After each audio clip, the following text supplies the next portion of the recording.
Good morning, students. Welcome back to the Vidya Shakti online maths class. And also, I welcome to all teachers who have attended this sessions. Today, we are going to start a new chapter that is linear equations in two variables. Okay. So, linear equations in two variables ಅನ್ನೋ ಒಂದು topic ಅನ್ನ start ಮಾಡ್ತಾ ಇದ್ವಿ. Already ನಮ್ಮ last class ಒಳಗೆ ಯಾವ್ದನ್ನ ಕಲ್ತಿದ್ವಿ, coordinate geometry ಅನ್ನುವ ಒಂದು ಟಾಪಿಕ್ ಅನ್ನ ಕಲ್ತಿದ್ವಿ. ಅದು ಬಹಳ ಸಣ್ಣ ಟಾಪಿಕ್ ಆಗಿರೋದ್ರಿಂದ 1 or 2 ಕ್ಲಾಸ್ ಒಳಗೆ ಮುಗಿದು ಹೋಯ್ತು, ಹೌದಾ? ಬಟ್ ಇವತ್ತು ಯಾವುದು ಹೊಸ chapter, that is linear equations in two variables. Okay, linear equations in two variables ಅಂತ ಇದೆ, ಹೌದಾ? Linear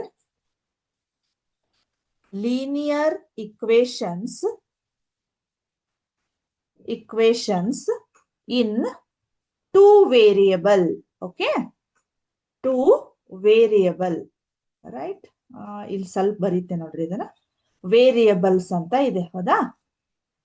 linear equations in two variable. Okay, in your last year class, what you learned, same topic, but ಒಂದ್ ಸ್ವಲ್ಪ ಏನಾಗಿತ್ತು, changes ಆಗಿತ್ತು. ಏನ್ ಕಲ್ತಿದ್ರಿ ಹೇಳ್ರಿ last year ನೀವು? ಇದೇ ಟಾಪಿಕ್ ಅನ್ನ ಸ್ವಲ್ಪ 8th ಕ್ಲಾಸ್ ಒಳಗೆ ಏನ್ ಕಲ್ತಿದ್ರಿ? Linear equations in one variable ಅನ್ನೋದನ್ನ ಕಲ್ತಿದ್ರಿ. ಬಟ್ ಇದ್ರದ ಒಂದು ಎಕ್ಸ್ಪ್ಯಾನ್ಷನ್ ಫಾರ್ಮ್ ಇಲ್ಲಿ ಏನಾಗಿದೆ, ಟೂ ವೇರಿಯೇಬಲ್ಸ್ ಅನ್ನೋದನ್ನ ಸ್ವಲ್ಪ ಈಗ 8th ಸ್ಟ್ಯಾಂಡರ್ಡ್ ಇಂದ 9th ಸ್ಟ್ಯಾಂಡರ್ಡ್ ಬಂದಿರೋದ್ರಿಂದ ಇಲ್ಲಿ ಟೂ ವೇರಿಯೇಬಲ್ ಅನ್ನ ಕಲಿತಾ ಇದ್ದೀರಿ. ಇದೇ ಸೇಮ್ ಟಾಪಿಕ್ ಮತ್ತೆ ನಿಮಗೆ 10th ಕಂಟಿನ್ಯೂ ಆಗ್ತೈತಿ. ಆ ಟಾಪಿಕ್ ಹೆಸರು ಏನ್ ಗೊತ್ತಾ? Pair of linear equations in two variables ಅಂತ ಇದೆ. ಅಂದ್ರ ಸರಳ ರೇಖಾತ್ಮಕ ಸಮೀಕರಣದ ಜೋಡಿಗಳು ಅಂತ ಅಲ್ಲಿ ಕಲಿತೀರಿ 10th. ಅದು ಯಾವ್ದಿದೆ ಅದನ್ನ ನೋಡೋಣ ಅಂತ. ಈಗ ನೀವು ಒಂದೇ ಸೇಮ್ ಟಾಪಿಕ್ ಅನ್ನ ಸ್ವಲ್ಪ ನೀವು 8th ಸ್ವಲ್ಪ ಕಲ್ತಿರಿ, ಅದ್ರ ನೆಕ್ಸ್ಟ್ ಮಾಡಿಫೈಡ್ ಫಾರ್ಮ್ ಅನ್ನ ಈಗ 9th, ಇದಕ್ಕಿಂತ ನೆಕ್ಸ್ಟ್ ಸ್ವಲ್ಪ ಡಿಫಿಕಲ್ಟ್ ಲೆವೆಲ್ ಜಾಸ್ತಿ ಆಗ್ತೈತಿ, ಅಲ್ಲೇ 10th ಕಲಿತೀರಿ. ಓಕೆ, ಹಾಗಾದ್ರೆ linear equations in two variables ಅಂತ ಇದೆ, ಹೌದಾ? ಹಾಗಾದ್ರೆ can anybody tell me linear equations ಅಂದ್ರೆ ಏನು? ಲೀನಿಯರ್ ಇಕ್ವೇಶನ್ಸ್ ಅಂದ್ರೆ ಏನು? ಯಾರಾದ್ರೂ ಹೇಳ್ಬೋದಾ? ಲೀನಿಯರ್ ಇಕ್ವೇಶನ್ಸ್ ಅಂತ ಯಾವ್ದಕ್ ಕರಿತೀವಿ ನಾವು? ಹೇಳ್ಬೋದಾ ಯಾರಾದ್ರೂ? linear equations means its highest power or degree is only 1 ಇರ್ತೈತಿ. ಅಂದ್ರ ಒಂದು ಇಕ್ವೇಶನ್ ಅದು ಅಥವಾ ನಾವು ಒಂದು ಯಾವುದೇ ಒಂದು ಅಲ್ಜಿಬ್ರಿಕ್ ಎಕ್ಸ್ಪ್ರೆಷನ್ ಅದು ಅದರದ ಹೈಯೆಸ್ಟ್ ಡಿಗ್ರಿ ಎಷ್ಟಿತ್ತು? 1 ಇತ್ತಂದ್ರ ನಾವೇನ್ ಮಾಡ್ತೀವಿ, ಅದನ್ನ we can call it as a linear equations. For example, 2x minus 3 is equal to 0 ಅಂತ ಬರೀತೇನೆ. Okay, 2x minus 3 is equal to 0. This is one linear example for linear equations. Okay, so ಇದೇನಾಯ್ತು, linear equations ಅಂದ್ರೆ ಅದರದ highest power. ಇಲ್ಲೇ ನಿಮ್ಗ ಸ್ವಲ್ಪ ಇದ್ರದ introduction ಗೊತ್ತಿರ್ಬೋದು ಅನಿಸ್ತೈತಿ.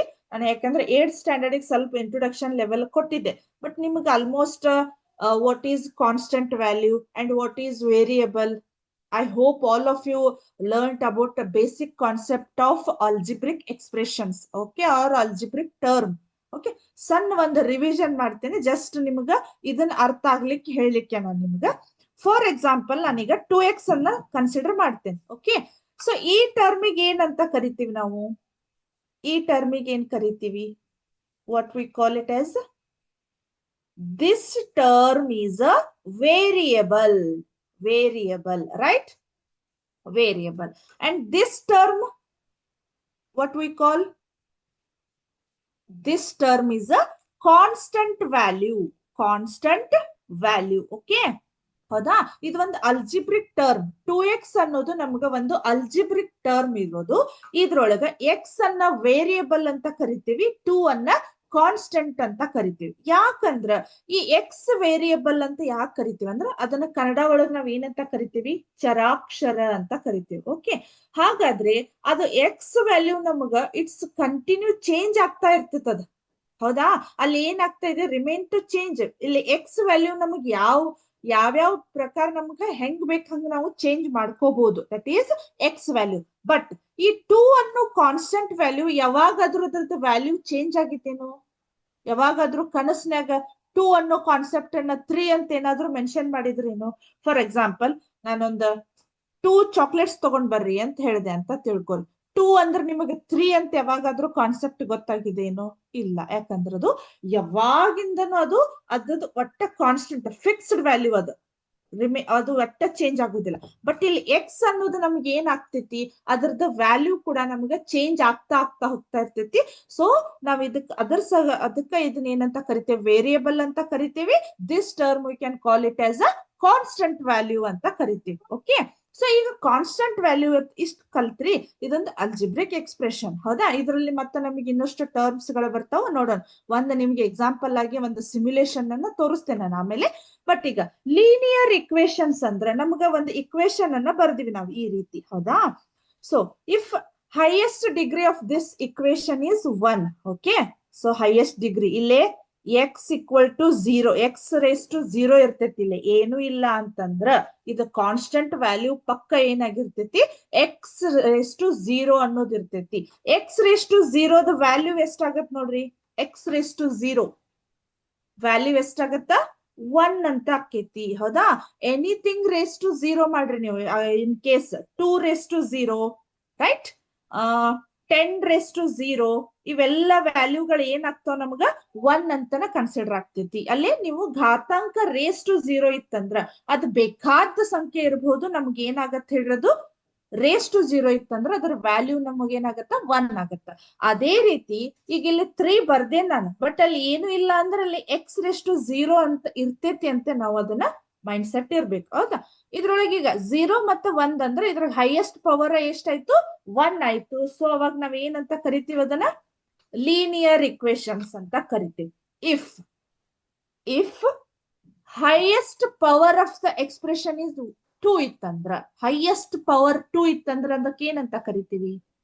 ಈಗ for example 2x² + 4x - 3 for example ಹಂಗೆ ಬರದೆ. ಇದಕ್ಕೆ ಏನಂತ ಕರಿತೀವಿ?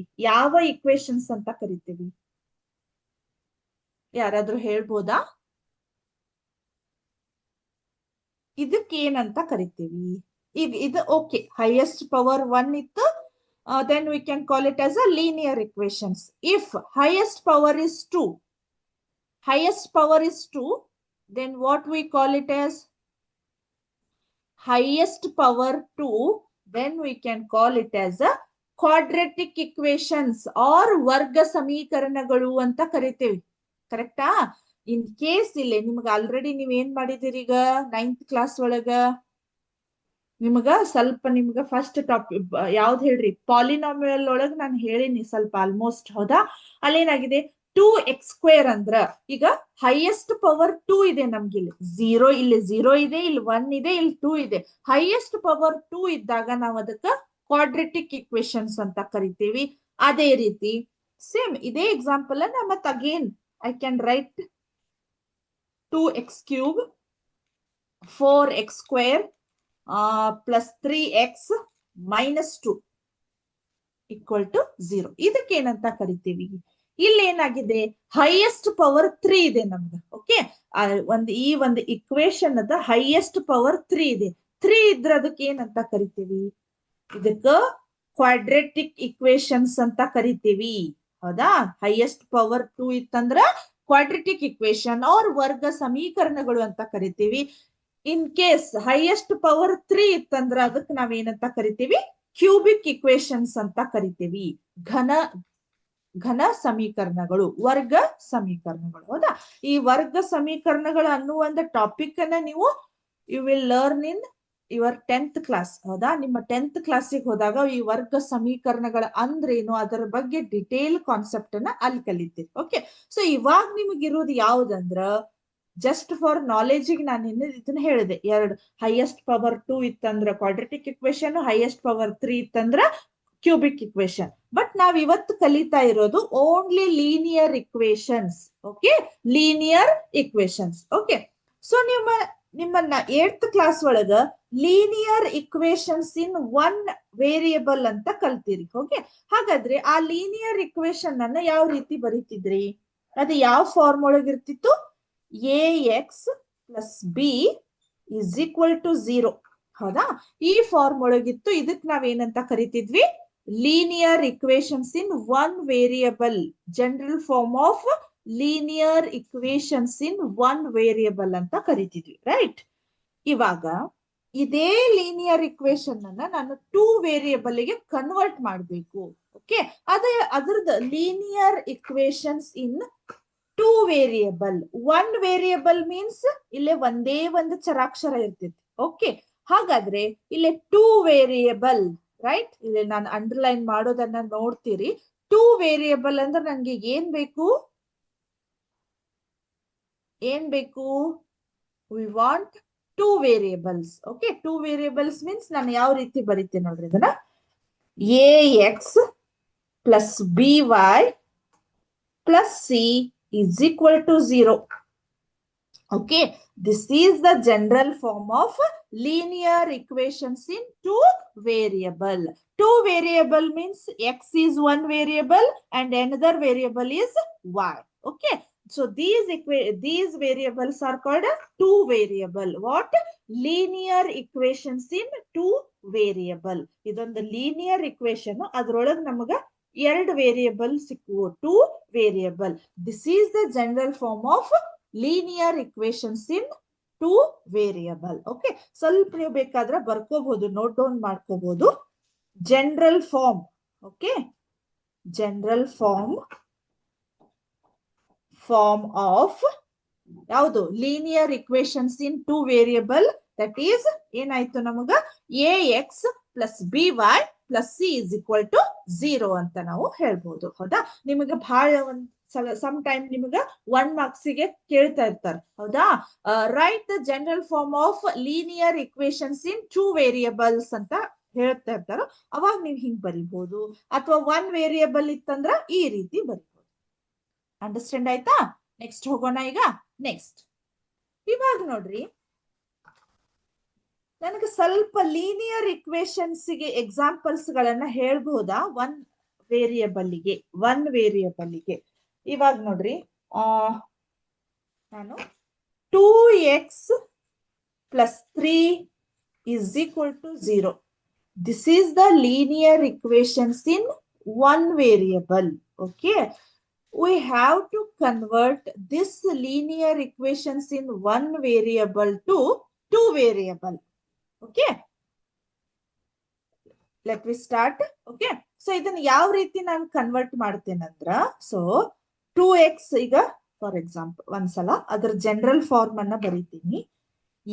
ax plus by plus c is equal to 0 ಅಂತ ಇದೆ, ರೈಟ್? ಹಾಗಾದ್ರೆ ಇಲ್ಲೇ a ಅಂದ್ರೆ ಎಷ್ಟಾಯ್ತು? 2 ಆಯ್ತು, ಕರೆಕ್ಟಾ? 2x, ax ಅಂದ್ರೆ 2x ಕರೆಕ್ಟ್ ಆಯ್ತು. ಇಲ್ಲೇ by ಅನ್ನೋದು ನಮ್ಗೆ ಇಲ್ವೇ ಇಲ್ಲ, ಯಾಕಂದ್ರೆ ಅದು 1 ವೇರಿಯಬಲ್ ಇದೆ. ಬಟ್ ಇಲ್ಲೇ ನಾವು 2 ವೇರಿಯಬಲ್ ಕನ್ವರ್ಟ್ ಮಾಡ್ತಾ ಇದೀವಲ್ಲ, ಸೊ ಹಾಗಾಗಿ ಇಲ್ಲೇ y ಅನ್ನೋದು ನಮ್ಗೆ ಇಲ್ವೇ ಇಲ್ಲ. ಹೌದಾ? ಬಟ್ c ಅನ್ನೋದು ಇದೆ, ರೈಟ್? c ಅನ್ನೋದು ಇದೆ. ಅದನ್ನ ನಾನು ಯಾವ ರೀತಿ ಬರೀತೀನಿ ನೋಡ್ರಿ. 2x ಇದೆ, ax ಇದೆ, ರೈಟ್? ಪ್ಲಸ್ by ಇಲ್ಲ. ಓಕೆ, ಅದನ್ನ ನಾನು ಏನ್ ಬರೀತೀನಿ? 0y ಅಂತ ಬರೀತೀನಿ. 0 into y ಅಂತ, ಯಾಕಂದ್ರೆ ಅಲ್ಲೇ ನಾವು we have not a variable related to the y. ಹೌದಾ? ಇನ್ನೊಂದು ವೇರಿಯಬಲ್ ಗೆ ನಮ್ಗದು ಇಲ್ಲ. Okay, so 0y plus c ಅಂದ್ರೆ ಇಲ್ಲಿ ಏನಾಗಿದೆ? 3. This is the linear equations of 2 variable. ಈಗ ಈ 1 ವೇರಿಯಬಲ್ ಇದ್ದದನ್ನ 2 ವೇರಿಯಬಲ್ ಗೆ ನಾನು ಕನ್ವರ್ಟ್ ಮಾಡಿದೆ, ಕರೆಕ್ಟಾ? ಅರ್ಥ ಆಯ್ತು? ಏನಿಲ್ಲ, ಸಿಂಪಲ್ 2x ಅಂತೂ ಇದೆ, y ಇಲ್ದಕ್ಕೆ ನಾವೇನ್ ಮಾಡಿದ್ವಿ? ಅದನ್ನ 0 into y ಅಂತ ಮಾಡಿದ್ವಿ. 3c is equal to 3 ಅಂತ ಕನ್ವರ್ಟ್ ಮಾಡಿದ್ವಿ, ರೈಟ್? ಇನ್ನೊಂದು ಎಕ್ಸಾಂಪಲ್ ಹೇಳ್ಬೋದಾ? ಇನ್ನೊಂದಿದೆ ನೋಡ್ರಿ. 3x minus 2 is equal to 5 ಅಂತ ಇದೆ. ಹೌದಾ? 3x minus 2 is equal to 5 ಅಂತ ಇದೆ. ಇದು ಲೀನಿಯರ್ ಇಕ್ವೇಶನ್ಸ್ ಇನ್ 1 ವೇರಿಯಬಲ್ ಆಯ್ತು. ಇದನ್ನ ನೀವೇನ್ ಮಾಡ್ಬೇಕು? 2 ವೇರಿಯಬಲ್ ಗೆ ಕನ್ವರ್ಟ್ ಮಾಡ್ರಿ. ಮಾಡ್ರಿ ನೋಡೋಣ ಒಂದ್ 2 ಸೆಕೆಂಡ್. 3x - 2 = 5. ಜಸ್ಟ್ ಇದನ್ನ ನೋಡ್ರಿ ಮಾಡ್ರಿ, ಅಷ್ಟು ಬಹಳ ಈಸಿ ಇದೆ ಹೌದಾ. ಇದನ್ನ ಫಸ್ಟ್ ನೀವೇನ್ ಮಾಡ್ಬೇಕಿಲ್ಲ, ಆ ಜನರಲ್ ಫಾರ್ಮ್ ಅನ್ನ ಬರ್ಕೋರಿ. ಅಂದ್ರೆ ನಿಮ್ಗ ಯಾವ್ದು ಇದೆ ಯಾವ್ದು ಇಲ್ಲ ಅದನ್ನ 0 ಹಾಕಿ ಬರಿಬೇಕು ಅನ್ನೋದು ನಿಮ್ಗ ಗೊತ್ತಾಗ್ತೈತಿ, ರೈಟ್. ಸೊ ax ಹೌದಾ plus by plus c, okay, = 0 ಅಂತ ಇದೆ ಹೌದಾ. ಸ್ವಲ್ಪ ಇದನ್ನ ಏನ್ ಮಾಡಿದಾರು, ಟ್ವಿಸ್ಟ್ ಮಾಡಿ ಕೊಟ್ಟಿದ್ದಾರೆ, ಸ್ವಲ್ಪ ಕೇರ್ಫುಲ್ ಆಗಿ ಬರೀರಿ. ಇದನ್ನ ರಬ್ ಮಾಡಬಹುದು ನಾನು.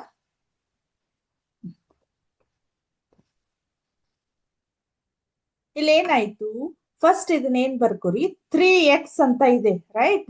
ಇದನ್ನ ಏನ್ ಮಾಡ್ತೀವಿಕು, ಇಲ್ಲಿ ಎರಡು ಏನಾಗಿದಾವ ನಮಗ ಕಾನ್ಸ್ಟೆಂಟ್ ವ್ಯಾಲ್ಯೂಗಳು ಬಂದ್ಬಿಟ್ಟಾವ. ಫಸ್ಟ್ ಅದನ್ನ ಏನ್ ಮಾಡ್ಬೇಕು ನಾವು, ಫಸ್ಟ್ ಒಂದ್ ಕಡೆ ಮಾಡ್ಬೇಕು ಹೌದಾ. 5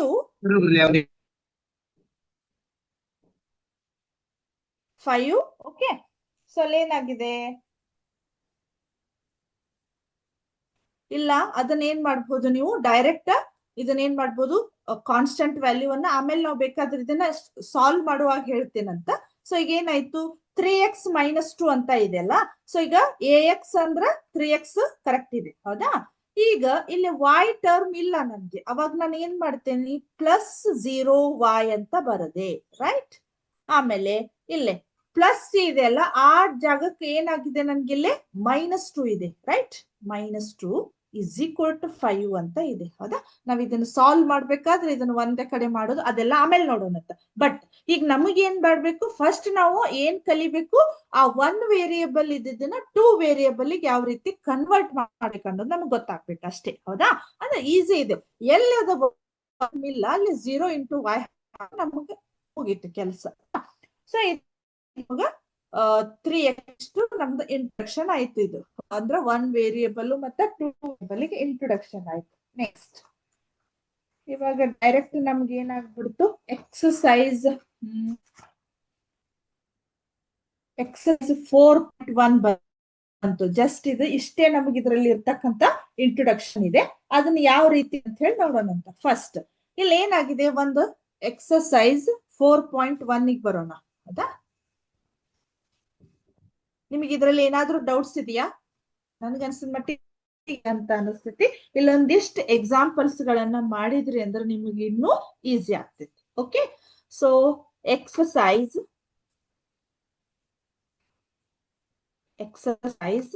4.1 ಅಂತ ಇದೆ ಹೌದಾ. Exercise 4.1 first I can read question. The cost of a notebook is twice the cost of pen. Write linear equations in 2 variable. Okay, linear equation. The cost of notebook ಅಲ್ಲಿ ಏನಾಗಿದೆ, ಕಾಸ್ಟ್ ಆಫ್ ನೋಟ್ಬುಕ್ ಅನ್ನ x ಅಂತ consider ಮಾಡ್ರಿ, cost of pen ಇಂದ ಮಾಡಿದ್ರಿಂದ y ಅಂತ consider ಮಾಡ್ರಿ ಅಂತ ಹೇಳಿದಾರೆ ಹೌದಾ. ಸೊ ನಾವು ಫಸ್ಟ್ ಏನ್ ಬರೀತೀನಿ, ದ ಕಾಸ್ಟ್ ಆಫ್, ಒಂದ್ಸಲ ಕನ್ನಡ ಒಳಗೆ ಹೇಳ್ಬೇಕಾ, ನಾನು ಕನ್ನಡ ಒಳಗೆ ಹೇಳ್ತೇನೆ ನೋಡ್ರಿ. ಒಂದು ನೋಟ್ ಪುಸ್ತಕದ ಬೆಲೆಯು ಒಂದು ಪೆನ್ನಿನ ಬೆಲೆ 2ರಷ್ಟಿದೆ. ಈ ಹೇಳಿಕೆಯನ್ನು ಪ್ರತಿನಿಧಿಸಲು 2 ಚರಾಕ್ಷರಗಳಿರುವ ಒಂದು ರೇಖಾತ್ಮಕ ಸಮೀಕರಣವನ್ನ ಬರೆಯಿರಿ ಹೌದಾ. ಒಂದು ನೋಟ್ ಪುಸ್ತಕದ ಬೆಲೆಯನ್ನು x ಮತ್ತು ಪೆನ್ನಿನ ಬೆಲೆಯನ್ನ y ಎಂದು ತೆಗೆದುಕೊಳ್ಳಿ ಅಂತ ಇದೆ ಹೌದಾ. ದ ಕಾಸ್ಟ್ ಆಫ್ ಏನಾಗಿದೆ, ನೋಟ್ಬುಕ್. ಜಸ್ಟ್ ನಾನು ಐ ಕ್ಯಾನ್ ರೈಟ್ ಬುಕ್ ಅಂತ ಬರೀತೀನಿ, ಇದನ್ನ x ಅಂತ ಕನ್ಸಿಡರ್ ಮಾಡ್ತೇನೆ. Okay, next the cost of pen I can consider it as a y. Okay, so ಅಲ್ಲಿ ಕಂಡೀಷನ್ ಏನಾಗಿದೆ, the cost of a note book. First ನಾನು ಏನ್ ಮಾಡ್ತೀನಿ, x = y ಅಂತ ಬರೀತೀನಿ ಹೌದಾ. ಒಂದ್ ಸೆಕೆಂಡ್, ಇಲ್ಲಿ y ಅಂತ ಬರೀತೀನಿ, ರೈಟ್. ಫಸ್ಟ್ ಕ್ವಶನ್ ಓದ್ತೇನೆ ನೋಡ್ರಿ. The cost of note book is twice the cost of pen. ಅಂದ್ರ ಈಗ ಪೆನ್ನಿನ 2ರಷ್ಟು ಬೆಲೆ ಅಂದ್ರ ಬುಕ್ ಇಂದಾಗಿದೆ, ಅಥವಾ ನೋಟ್ ಬುಕ್ಕಿನ ಬೆಲೆ ಏನಾಗಿದೆ, ಪೆನ್ನಿನ 2ರಷ್ಟಿದೆ ಹೌದಾ. ಟಾಯ್ಸ್ ಅಂತ ಇದೆ, ಎರಡರಷ್ಟು ಅಥವಾ ಎರಡು ಪಟ್ಟು ಅಂತ ಇರ್ತಿತ್ತು ನಿಮಗ್, ಹೌದಾ? ಎರಡರಷ್ಟು ಅಥವಾ ಎರಡು ಪಟ್ಟು ಅಂದ್ರ in maths we have to multiply that term. Okay, so ಅಲ್ಲಿ ಏನಾಗಿದೆ, ಆ 2 ಅನ್ನೋದು ಎರಡರಷ್ಟು ಅಥವಾ ಮೂರರಷ್ಟು ಅಥವಾ ನಾಲ್ಕರಷ್ಟು ಅಂತೇವಲ್ಲ, ಅದನ್ನ ನಾನು ಇಲ್ಲಿ ಏನ್ ಮಾಡ್ಬೇಕು, ಮಲ್ಟಿಪ್ಲೈ ಮಾಡ್ಬೇಕು. This is the equation. ಅಂದ್ರ ಆ ನೋಟ್ ಬುಕ್ ಪೆನ್ನಿನ ಎರಡರಷ್ಟಿದೆ ಅಂದಾಗ ಇವೆರಡು ಬ್ಯಾಲೆನ್ಸ್ಡ್ ಇಕ್ವೇಶನ್ಸ್ ಅದು. ಓಕೆ, ಅಂದ್ರೆ ಬ್ಯಾಲೆನ್ಸ್ ಆಗ್ಬೇಕು, ನಂಗೆ ಈ ಕಡೆನೂ ಅಷ್ಟಾಗ್ಬೇಕು, ಈ ಕಡೆನೂ ಅಷ್ಟು. ಯಾವಾಗ ಎಷ್ಟಾಯ್ತು, ಈ ಪೆನ್ನಿಂದ ಫಾರ್ ಎಕ್ಸಾಂಪಲ್ ನಾನು ಹೇಳ್ತಾ ಇದ್ದೀನಿ, ಪೆನ್ನಿಗೆ ಒಂದು 5 ರೂಪಾಯಿ ಇರಬಹುದು ಅಂತ ತಿಳ್ಕೊರಿ, ಹೌದಾ? ಅದೇ ನೀವು ನೋಟ್ಬುಕ್ಕಿಗೆ ಎಷ್ಟಾಯ್ತು ಹಾಗಾದ್ರೆ, 10 ರೂಪಾಯಿ ಆಯ್ತು. ಓಕೆ, ಇನ್ ಕೇಸ್ ಪೆನ್ನಿಗೆ 10 ರೂಪಾಯಿ ಇತ್ತಂದ್ರ ನೋಟ್ಬುಕ್ಕಿಗೆ ಎಷ್ಟಾಯ್ತು ಹಾಗಾದ್ರೆ 20 ರೂಪೀಸ್ ಆಯ್ತು. ಅರ್ಥ ಆಯ್ತಾ? ಈಗ ಕಾನ್ಸೆಪ್ಟ್ ಅರ್ಥ ಆಯ್ತು. ಹಂಗಾಗಿ ಅವ್ರು ಏನ್ ಹೇಳ್ತಾ ಇದ್ರು, ಪೆನ್ನಿನ ಎರಡರಷ್ಟು ಬೆಲೆ ನಮ್ಗೇನಾಗಿದೆ, ನೋಟ್ಬುಕ್ ಆಗಿದೆ. ಅದನ್ನ ನಾವು ಈಗ ಇಷ್ಟು ಬರ್ದಿವಿ, ಒಂದು ಬ್ಯಾಲೆನ್ಸ್ ಇಕ್ವೇಶನ್ ಬರ್ದಿವಿ. ಇದನ್ನ ನಾವ್ ಏನ್ ಮಾಡ್ಬೇಕೀಗ, ಲೀನಿಯರ್ ಇಕ್ವೇಶನ್ಸ್ ಗೆ ಕನ್ವರ್ಟ್ ಮಾಡ್ಬೇಕು. ಇದು ಯಾವ ರೀತಿ ಆಗ್ತೈತಿ, ಎಕ್ಸ್, ಹೌದಾ, ಈ ಪ್ಲಸ್ 2y ಅನ್ನ ಈಗ ನನಗೆ ಯಾವ ಫಾರ್ಮ್ ಒಳಗ್ ಬರ್ಬೇಕು ಹೇಳ್ರಿ, ಇದು ax plus by plus c is equal to 0 term ಒಳಗ್ ಬರ್ಬೇಕು ನನಗ, ಹೌದಾ? ಹಾಗಾಗಿ ಇದು ನೋಡಿದ್ರೆ ಈಕ್ವಲ್ ಟು ಆ ಕಡೆ ಈ ಕಡೆ ಇದೆ. ಇದನ್ನ ಸ್ವಲ್ಪ ನಾವು ನೀಟ್ ಆಗಿ ಈ ಜನರಲ್ ಫಾರ್ಮ್ ರೂಪದೊಳಗ ಬರಿಬೇಕು. Okay, so X as it is ಇದೆ. ಈ ಪ್ಲಸ್ 2 ಅನ್ನ ಈ ಕಡೆ ತಗೊಂಡ್ ಬರ್ರಿ, ಏನಾಯ್ತು, plus 2 is changes to -2. Okay, ಅಲ್ಲಿ sign will change. Okay, -2y, ಆಮೇಲೆ ಪ್ಲಸ್ ಸಿ ಅಂದ್ರೆ 0 ಇದೆ, ಅದನ್ನೇನ್ ನಾವು ಬರೀದೇ ಇದ್ರು ಓಕೆ, ನಿಮ್ಗ ಇರ್ಲಿ, ಈಗ ಸ್ವಲ್ಪ ಬರೀಲಿಕ್ಕೆ ಗೊತ್ತಾಗ್ಲಿ ಅಂದ್ರೆ 0 ಅಂತ ಕನ್ಸಿಡರ್ ಮಾಡ್ರಿ, ಇಸ್ ಈಕ್ವಲ್ ಟು 0 ಅಂತ ಆಯ್ತು. ax plus by plus c is equal to 0. ax means x, by means -2y, c means c is equal to 0 ಅಂತ ಕನ್ಸಿಡರ್ ಆಯ್ತು. ಹಾಗಾದ್ರೆ ಈ ಒಂದು cost of book and cost of pen ಅನ್ನ ನಾವು ಎದಕ್ ಕನ್ವರ್ಟ್ ಮಾಡಿದ್ವಿ, ಲೀನಿಯರ್ ಇಕ್ವೇಶನ್ಸ್ ಇನ್ 2 ವೇರಿಯಬಲ್ ಗೆ ಕನ್ವರ್ಟ್ ಮಾಡಿದ್ವಿ. This is the answer. ಏನಿದು, x minus 2y plus 0 is equal to 0. ಈ 0 ಅನ್ನ ಬರೀದಿದ್ರು ಓಕೆ, ಬಟ್ ನಿಮಗ್ ಕನ್ಫ್ಯೂಸ್ ಆಗ್ತಿತಿ ಅನ್ನೋದಕ್ಕೆ ನಾನು 0 ಬರ್ದೇನಿ. ನಿಮಗ್ ಅಷ್ಟ ಅರ್ಥ ಆಗ್ತಿತಿ ಅಂದ್ರೆ ನೀವು ಜಸ್ಟ್ ಇಷ್ಟ ಬರೆದ್ರು okay, x minus 2y is equal to 0 ಅಂತ ಬರೆದ್ರು okay, no problem. Okay, so this is the first question solution. I hope all of you understand this question. Okay, next shall we move to second question? Okay, second question. First I can read the question. Express the following linear equation in the form of ax plus by plus c is equal to 0 and indicate the value of a, b and c in each cases. ಹೌದಾ? ಒಂದ್ಸಲ ಕನ್ನಡ ಒಳಗೆ ಹೇಳಿ.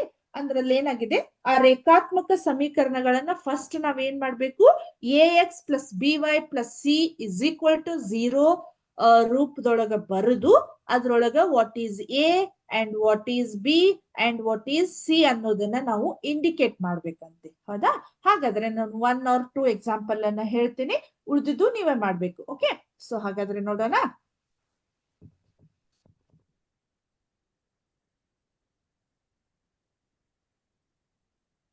So first question ಏನಿದೆ, ನೋಡ್ರಿ, first one I can write here. 2x plus 3y, okay, is equal to 9.35 bar. Okay, so ಈ ರೀತಿ ಇರ್ತಕ್ಕ term ಗಳನ್ನ ನೀವು ಎಲ್ಲಿ ನೋಡಿರ್ಬೋದು, ಆಲ್ರೆಡಿ ಇದೇ ಕ್ಲಾಸ್ ಒಳಗ್ ಕಲ್ತೀರಿ. ಯಾವ್ದಿರ್ಬೋದು, ನಂಬರ್ ಸಿಸ್ಟಮ್ ನೆನಪಿದ್ಯಾ? ನಂಬರ್ ಸಿಸ್ಟಮ್ ನಾನ್ ಹೇಳಿಲ್ಲ, ಅದ್ರ ನೆಕ್ಸ್ಟ್ ಕ್ಲಾಸ್ ಇಂದ ನಾನು ತಗೊಳ್ತಾ ಇದ್ದೀನಿ. 9.35 ಮೇಲೆ ಬಾರ್ ಅಂದ್ರೆ ಏನಾಗತ್ತದು, 3535 ಅನ್ನೋದು ಕಂಟಿನ್ಯೂ ಆಗ್ತಾ ಇರ್ತೈತಿ. ಅದಕ್ಕೆ ನಾವ್ ಏನ್ ಮಾಡಿರ್ತೈತಿ, ಅದನ್ನ ಈ ರೀತಿ ಬಾರ್ ಅನ್ನ ಹಾಕಿರ್ತೈತಿ. ಹೌದಾ? ಇದನ್ನ ಏನ್ ಮಾಡ್ಬೇಕು ನಾವು, ax plus by plus c ರೂಪದೊಳಗ ಬರಿಬೇಕು. ಇದು ಇಸ್ ಈಕ್ವಲ್ ಟು ಆ ಕಡೆ ಇರೋದ್ರಿಂದ, so I can write like this, 2x plus 3y as it is. Okay, just ಇದನ್ನ ಏನ್ ಮಾಡ್ತೇನೆ ನಾನು ಈ ಕಡೆ ತಗೊಂಡ್ ಬರ್ತೇನೆ. ಸೊ ಪ್ಲಸ್ 9.35 ಅನ್ನ ಈ ಕಡೆ ಬರದೆ ಅಂದ್ರೆ ಏನಾಗತ್ತದು -9.35 is equal to 0. Okay, is equal to 0 ಅಂತ ಆಗತ್ತೆ. ಓಕೆ, ಸೊ ಈಗ ನಾನು ಏನ್ ಮಾಡ್ತೀನಿ, ಇದನ್ನ ನಮ್ಗೆ ಗೊತ್ತಾಗ್ಲಿಲ್ಲ ಅಂದ್ರೆ ax plus by plus c is equal to 0 ಅಂತ ಬರದೆ. Okay, ax plus by plus c is equal to 0 ಅಂತ ಬರದೆ. ಅವಾಗ ನಿಮಗ ಇಲ್ಲೊಂದು ಎರೋ ಮಾರ್ಕ್ ಹಾಕೊಂಡ್ಬಿಡ್ರಿ. What is a, what is b and what is c ಅನ್ನೋದನ್ನ ನಾವು ಈಸಿಲಿ ಐಡೆಂಟಿಫೈ ಮಾಡಬಹುದು. Okay, so b and then c. Okay, so ಇಲ್ಲಿ ಬರೀತೇನೆ ನೋಡ್ರಿ, a equal to 2, right, and b equal to 3 and again c equal to -9.35. Okay, easy ಇದೆಲ್ಲ topic. Just ಬಹಳ simple questions ಗಳದಾವು. So ನಾವ್ ಏನ್ ಮಾಡ್ಬೇಕು, ಎ ಬಿ ಸಿ ಈಸಿಲಿ ನಾವು ಐಡೆಂಟಿಫೈ ಮಾಡಬಹುದು. ವಾಟ್ ಈಸ್ ಎ ಅರ್ಥ ಆಯ್ತಾ? ಇದನ್ನ ಫಸ್ಟ್ ನಾವ್ ಏನ್ ಮಾಡ್ಬೇಕು, ax plus by plus c ರೂಪದೊಳಗೆ ಬರ್ಕೊಂಡು, ಇದು ಮೇನ್ ಇಂಪಾರ್ಟೆಂಟ್ ನಿಮ್ಗೆ. ಏಕೆಂದ್ರೆ ಇದನ್ನ ಸಮ್ ಟೈಮ್ ನೀವು ಇದನ್ನ ಸಿ ಅಂತ ಕನ್ಸಿಡರ್ ಮಾಡಿ ಇಲ್ಲೇ -9.35 ಬರೆಯೋ ಬದ್ಲಿ +9.35 ಬರದ್ರಿ ಅಂದ್ರೆ ನಿಮ್ಮ ಪ್ರಾಬ್ಲಮ್ ತಪ್ಪಾಗುವಂತ ಚಾನ್ಸ್ ಇರ್ತೈತಿ. ಹಾಗಾಗಿ ನಾವು ಫಸ್ಟ್ ಅದನ್ನ ಜನರಲ್ ಫಾರ್ಮಿಗೆ ಕನ್ವರ್ಟ್ ಮಾಡಬೇಕು. ಓಕೆ, ಸೊ ಅವಾಗ ಏನಾಗತ್ತ, ax plus by plus C ಅಂದಾಗ ಇದು -9.35 ಅನ್ನೋದು ಬರ್ತೈತಿ ಅನ್ನೋದು ಗೊತ್ತಾಯ್ತಾರೆ ನಾವು ಈಸಿಲಿ ಇಂಡಿಕೇಟ್ ಮಾಡಬಹುದು ವಾಟ್ ಈಸ್ ದ ಸಿ ಅಂತ ಹೇಳಿ. ಓಕೆ, ಸೊ ಇನ್ನೊಂದು ನೋಡೋಣ ಎಕ್ಸಾಂಪಲ್. ಓಕೆ,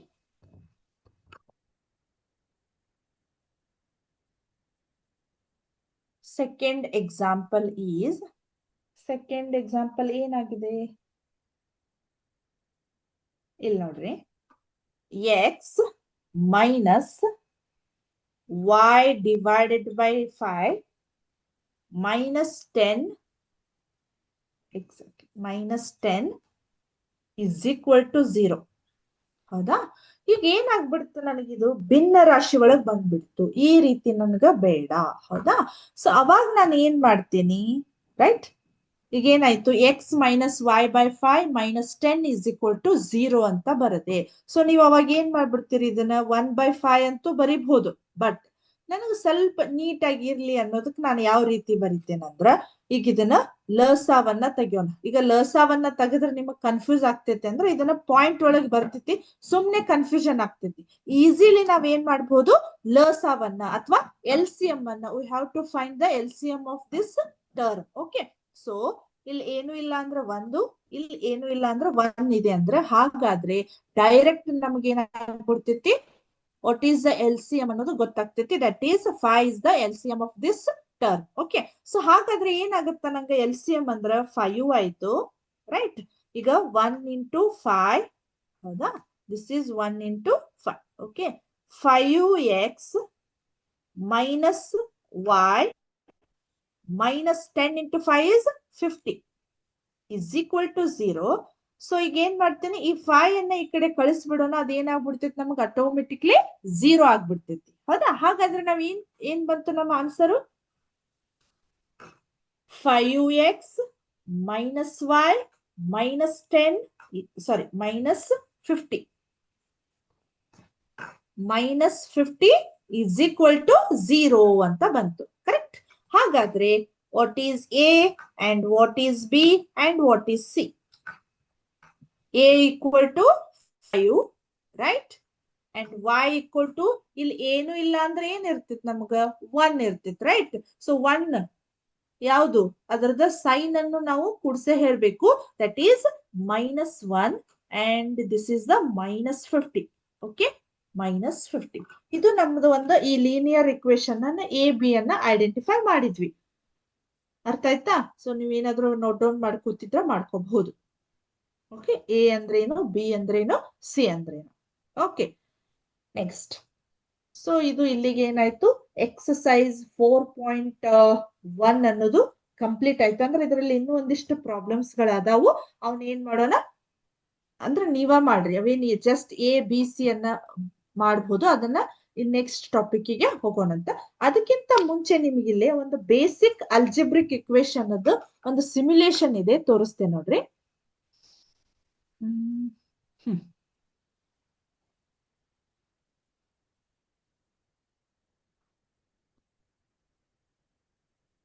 ಇದು ಫಸ್ಟ್ ಪಾರ್ಟ್ಸ್ ಆಫ್ ಇಕ್ವೇಶನ್ಸ್ ಅಂತ ಇದೆ. ಸೊ ಸ್ಟಾರ್ಟ್ ಮಾಡೋಣ. ಒಂದ್ ಸೆಕೆಂಡ್. ಜಸ್ಟ್ ಇವೆಲ್ಲ ಬೇಸಿಕ್ ನಿಮಗೀಗ. ನೋಡ್ರಿ ಇಲ್ಲಿ ಏನಾಗಿದೆ, 2x² ಕಾನ್ಸ್ಟೆಂಟ್ ವ್ಯಾಲ್ಯೂ ಅಂದ್ರೆ ಎಲ್ಲಿದೆ ನಮ್ಗೆ? Constant for equal sign first 1 by 1 ನೋಡೋಣ. ಈಕ್ವಲ್ ಸೈನ್ ಅಂದ್ರ ಇಲ್ಲಿ ಡ್ರ್ಯಾಗ್ ಮಾಡಿ ಇಟ್ಟೆ. Okay, right. Next constant value ಏನಾಯ್ತು? ಇಲ್ಲಿದೆ ನೋಡಿ, ರೈಟ್. ನೆಕ್ಸ್ಟ್ ಇಕ್ವೇಶನ್ಸ್ ಅಂದ್ರ, ಹೌದಾ? ನೆಕ್ಸ್ಟ್ ಎಕ್ಸ್ಪೋನೆಂಟ್ ಮೀನ್ಸ್ ಇಲ್ಲಿದೆ ನೋಡ್ರಿ, ಹೌದಾ? ನೆಕ್ಸ್ಟ್ ಕೋಎಫಿಷಿಯಂಟ್ ಅಂದ್ರ ಇದು 2. ಓಕೆ, ನೆಕ್ಸ್ಟ್ ವೇರಿಯಬಲ್ ಅಂದ್ರ ಎಕ್ಸ್ ಇದೆ, ರೈಟ್. ನೆಕ್ಸ್ಟ್ ಮತ್ತೇನ್ ಉಳಿತು? ಆಪರೇಷನ್ ಮೀನ್ಸ್ ಅದು ಏನಂತ ಗೊತ್ತಿರ್ಬೇಕು ನಮಗ್, ಹೌದಾ? ಅಂದ್ರ ಪ್ಲಸ್ ಮಾಡ್ರಿ ಅಂತ ಹೇಳಿದಾರು, ಸೊ ಅದಾಯ್ತು. ಮತ್ತೆ ಯಾವ್ದು ಉಳಿತು? ಟರ್ಮ್ ನೋಡೋಣ. ದೆನ್ ಇದನ್ನ ಎಕ್ಸ್ಪ್ರೆಷನ್ ಅಂತ ನೋಡೋಣ. ಓಕೆ, ಅಥವಾ ಆಲ್ಮೋಸ್ಟ್ ಎಲ್ಲವನ್ನ ಡ್ರ್ಯಾಗ್ ಮಾಡಿದೀವಿ ಅನ್ಕೋತೀನಿ. ನೋಡೋಣ whether it's correct or wrong. Okay, so ಸ್ವಲ್ಪ ನನಗಿಲ್ಲಿ ಎಕ್ಸ್ಪೋನೆಂಟ್ ಟರ್ಮ್ ಮತ್ತೆ ಎಕ್ಸ್ಪ್ರೆಷನ್ ಇಲ್ಲಿ ಏನಾಗ್ಬಿಡ್ತೈತಿ, ಇಕ್ವೇಶನ್ ಇವ್ ಮೂರರೊಳಗೆ ಏನಾದ್ರೂ ಸ್ವಲ್ಪ ವೇರಿಯೇಷನ್ ಆದ್ರೂ ಆಗ್ಬೋದು. ನೋಡೋಣಂತ 1 by 1, ಹೌದಾ? ಇಕ್ವೇಶನ್, ಟರ್ಮ್, ಎಕ್ಸ್ಪ್ರೆಷನ್ ನೋಡೋಣ. ಒಂದ್ಸಲ ಸಬ್ಮಿಟ್ ಮಾಡ್ಲಿ. Okay okay, all are correct. Okay, so ಅಲ್ಲಿ ಏನಾಗಿದೆ ನಿಮ್ಗೆ, ಜಸ್ಟ್ ಇದನ್ನ ಬೇಸಿಕ್ ಅನ್ನ ಯಾಕೆ ತೋರಿಸಿದೆ ಅಂದ್ರೆ ನಾನು ನಿಮ್ಗ ಸ್ವಲ್ಪ ಈಗ ಅಲ್ಜಿಬ್ರಾ ಅಂದ್ಬಿಟ್ಲೆ ಒಂದ್ ಸ್ವಲ್ಪ ಕನ್ಫ್ಯೂಸ್ ಆಗುವಂತ ಚಾನ್ಸ್ ಇದೆ. ಬಟ್ ಅದು ಬಹಳ ಈಸಿ ಇರ್ತೈತಿ. ಯಾವ್ದು ಕಾನ್ಸ್ಟೆಂಟ್ ವ್ಯಾಲ್ಯೂ ಇರ್ತೈತಿ, ಯಾವ್ದು ವೇರಿಯಬಲ್ ವ್ಯಾಲ್ಯೂ ಇರ್ತೈತಿ, ಅಥವಾ ಎಕ್ಸ್ಪ್ರೆಷನ್ ಅಂದ್ರೆ ಯಾವ್ದು ಇರ್ತೈತಿ ಅನ್ನೋದು ಗೊತ್ತಾಗೋದಿಲ್ಲ. ಹಾಗಾಗಿ, ಹೌದಾ? ನೆಕ್ಸ್ಟ್ ಆಮೇಲೆ ಇಲ್ಲಿ ಇನ್ನೊಂದಿದೆ ನೋಡ್ರಿ, ತೋರಿಸ್ತೇನೆ. ಯಾವುದು? ಲೀನಿಯರ್ ಇಕ್ವೇಶನ್ ರಿಲೇಟೆಡ್ ಇರ್ತಕ್ಕಂಥದ್ದು. ಓಕೆ, ಸೊ ಸ್ಟಾರ್ಟ್ ಮಾಡೋಣ. Quiz on linear equation. Okay, so ಇದು ಸ್ವಲ್ಪ ಇವನ್ನೆಲ್ಲ ನೀವು ಲೀನಿಯರ್ ಇಕ್ವೇಶನ್ಸ್ ಗಳನ್ನ ಲಾಸ್ಟ್ ಇಯರ್ ಕ್ಲಾಸ್ ಒಳಗೆ ಕಲ್ತೀರಿ. ಸಣ್ಣ ಎಕ್ಸಾಂಪಲ್ ಅದಾವ. ಬಟ್ ಈಗ ನೀವು ಕಲಿತಾ ಇರೋದು 2 ವೇರಿಯಬಲ್ ಅನ್ನ ಕಲ್ತೀರಿ. ಬಟ್ ಇಲ್ಲಿ ಏನಾಗತ್ತ, ಈಸಿಲಿ ನೀವು ಹೇಳ್ಬೋದು. Solve the following equation 4x = 24. ಎಷ್ಟ್ ಆಗ್ಬೋದು ಆನ್ಸರ್ ನೋಡ್ರಿ ಇದು. ಅಲ್ಲಿ ಆಪ್ಷನ್ 6 ಇದೆ, 12 ಇದೆ, 24 ಇದೆ, 33x ಇದೆ, 18 ಇದೆ, 20 ಇದೆ. ಏನಾಗ್ಬೋದು? x ಏನಾಗ್ಬೋದು? ಏನು ಆನ್ಸರ್ ಬಂತು ನೋಡ್ತೀನಿ ತಡ್ರಿ. 6. ಓಗಾ ಸ್ಕೂಲ್ ಇಂದ 6 ಅಂತ ಆನ್ಸರ್ ಬಂತು, ಹೌದಾ? ಯಾವುದು? 6 ಅಂತ ಕ್ಲಿಕ್ ಮಾಡಿದೆ. Okay, right. ನೆಕ್ಸ್ಟ್ ಇದು 3x - 8, 3x + 2. ಇದೇನಾಯ್ತು? ಬಹಳ ಇಕ್ವೇಶನ್ಸ್ ಗಳನ್ನ ಸಾಲ್ವ್ ಮಾಡ್ಬೇಕಾಗ್ತಿದ್ದು. ಇಷ್ಟು ದೊಡ್ಡ ಪ್ರಾಬ್ಲಮ್ಸ್ ಗಳನ್ನ ನೀವು ಕಲ್ತಿಲ್ಲ. ಓಕೆ, ನೋಡ್ರಿ, ಹಂಗ ಜಸ್ಟ್ ಟ್ರೈ ಮಾಡ್ರಿ, ನೋಡೋಣ. ಇದು ಬಹಳ ದೊಡ್ಡದಾಗತ್ತೆ ಪಾಪ ನಿಮ್ಗೆ.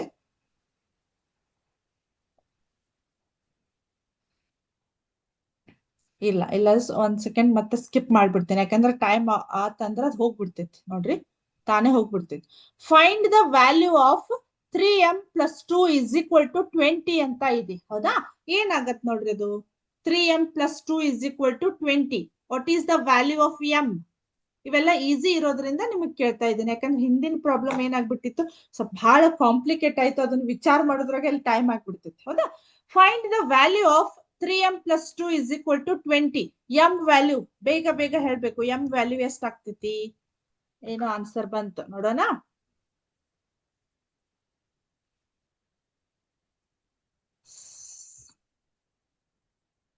ಸಿಕ್ಸ್ ಅಂತ ಬಂದಿದೆ, ನೋಡೋಣ. ಒಂದ್ ಸೆಕೆಂಡ್. 6 ಅಂದ್ರ 20 ಅಲ್ಲಿ +2 ಇದ್ದಿದ್ದನ್ನ ಆ ಕಡೆ ಹಾಕಿದ್ರ ಮೈನಸ್ ಹತ್ತು, 18 ಆಯ್ತು. So 3 × 6 = 18. That's the answer is 6. Okay, answer correct. Next, find the value of 3x / 6 = 20. ಎಷ್ಟಾಯ್ತು? 20 ಇದೆ, 44 ಇದೆ, 42 ಇದೆ, 50 ಇದೆ, 7 ಇದೆ, ಮತ್ತೆ ಒಂದು ಆನ್ಸರ್ ಬಂತು ನಂಗೆ. ಒಂದ್ ಸೆಕೆಂಡ್. 40 ಎಕ್ಸಾಕ್ಟ್ಲಿ 40. ಹೌದಾ? ಸ್ವಲ್ಪ ನಾನು ಇಲ್ಲೇ ನಿಮ್ಗೆ ನಾನು ಬೋರ್ಡ್ ಮೇಲೆ ಬಿಡಿಸೋದು ಕಾಣಿಸ್ತಿತ್ತೆ ಇಲ್ಲ ಗೊತ್ತಿಲ್ಲ, ಯಾಕಂದ್ರೆ ಅಲ್ಲಿ ಸ್ಕ್ರೀನ್ ಶೇರ್ ಮಾಡೋದ್ರಿಂದ.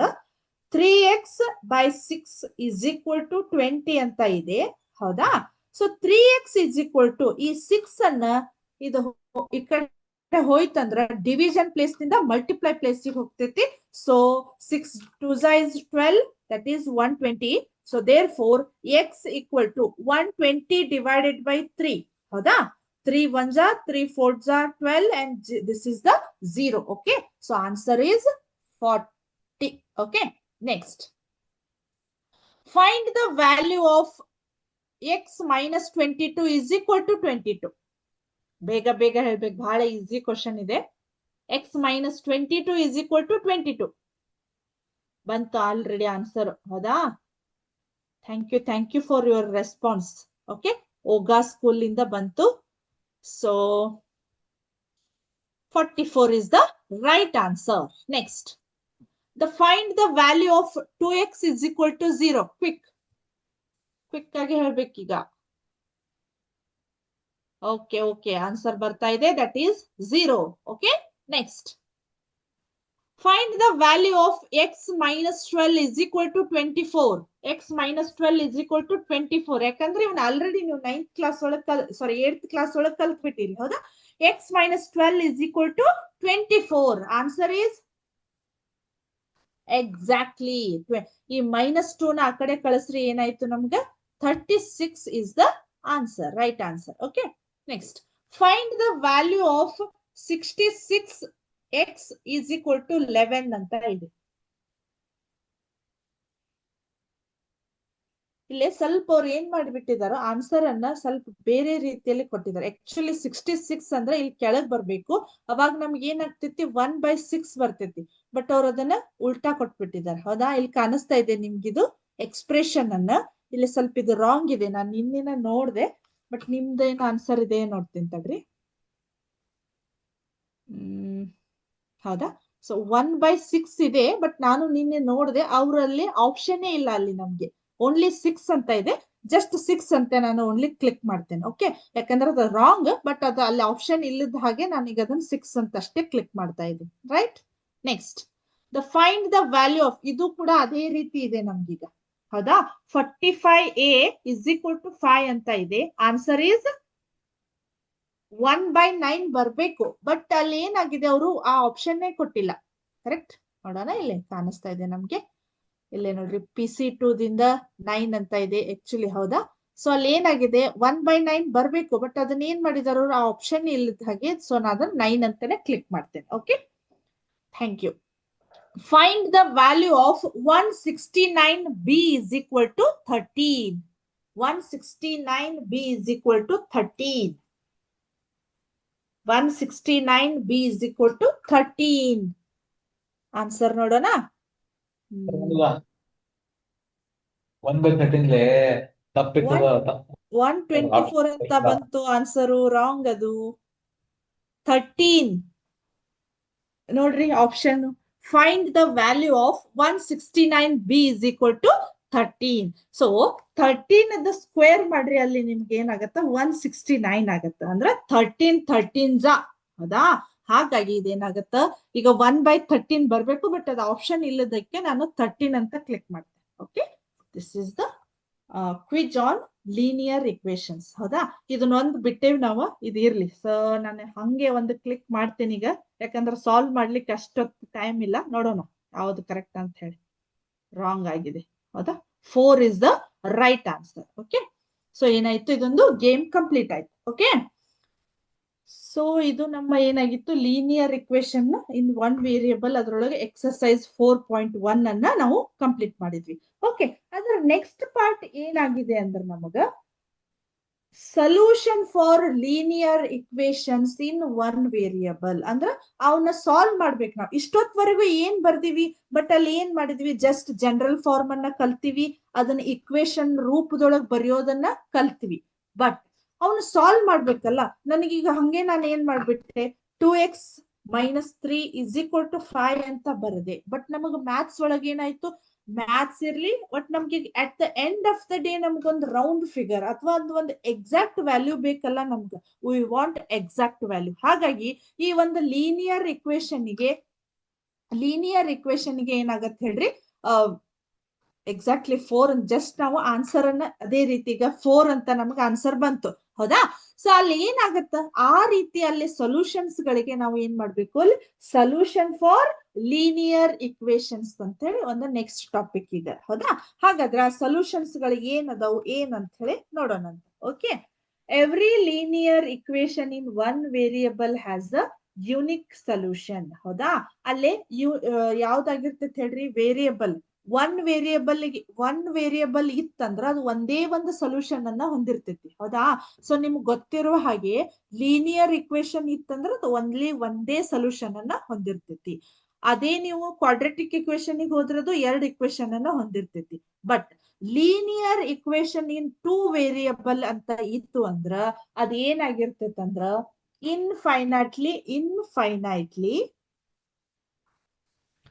ಇನ್ಫೈನೈಟ್ಲಿ ಮೆನಿ ಸೊಲ್ಯೂಷನ್, ಅಪರಿಮಿತ ಪರಿಹಾರಗಳ ಹೊಂದಿರ್ತೈತಿ. ಇನ್ಫೈನೈಟ್ಲಿ ಮೆನಿ ಸೊಲ್ಯೂಷನ್ಸ್ ಅಂತ ಇರ್ತೈತಿ, ಹೌದಾ? ಅಂದ್ರ ನಿಮಗ ಅದನ್ನೆಲ್ಲವನ್ನ ನಾನ್ ನೆಕ್ಸ್ಟ್ ಕ್ಲಾಸ್ ಒಳಗೆ ಇನ್ ಡಿಟೇಲ್ ಆಗಿ ಹೇಳ್ತೇನೆ. ಯಾಕದು ಅಂದ್ರ ಒನ್ ಇತ್ತಂದ್ರ ಒಂದೇ ಒಂದು ಸೊಲ್ಯೂಷನ್ ಬರ್ತೈತಿ ನಮ್ಗ.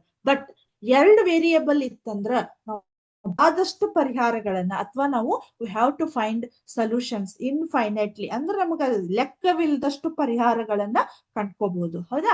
ಅದೆಲ್ಲ ಯಾವ ರೀತಿ ನಾವು ಆ ಪರಿಹಾರಗಳನ್ನ ಕಂಡುಹಿಡಿಬಹುದು ಅಂದ್ರೆ ಸೊಲ್ಯೂಷನ್ಸ್ ಗಳನ್ನ ಕಂಡುಹಿಡಿಬೇಕು ಅನ್ನೋದನ್ನ ನಮ್ಮ ನೆಕ್ಸ್ಟ್ ಕ್ಲಾಸ್ ಒಳಗ, ಹೌದಾ, ನೆಕ್ಸ್ಟ್ ಕ್ಲಾಸ್ ಒಳಗ ಕಲಿಯೋಣ ಅಂತ ಹೇಳಿ ಇವತ್ತಿನ ಸೆಷನ್ ಅನ್ನ ಇಲ್ಲಿಗೆ ಮುಗಿಸ್ತಾ ಇದ್ದೀನಿ. I hope all of you understand today's session and enjoy also. So ಇವತ್ತಿನ ಕ್ಲಾಸ್ ಅನ್ನ ಮುಗಿಸೋಣ. Thank you. ಜೈ ಹಿಂದ್, ಜೈ ಕರ್ನಾಟಕ ಮಾತೆ, ಜೈ Vidyashakti. Thank you once again. Thank you all. Okay.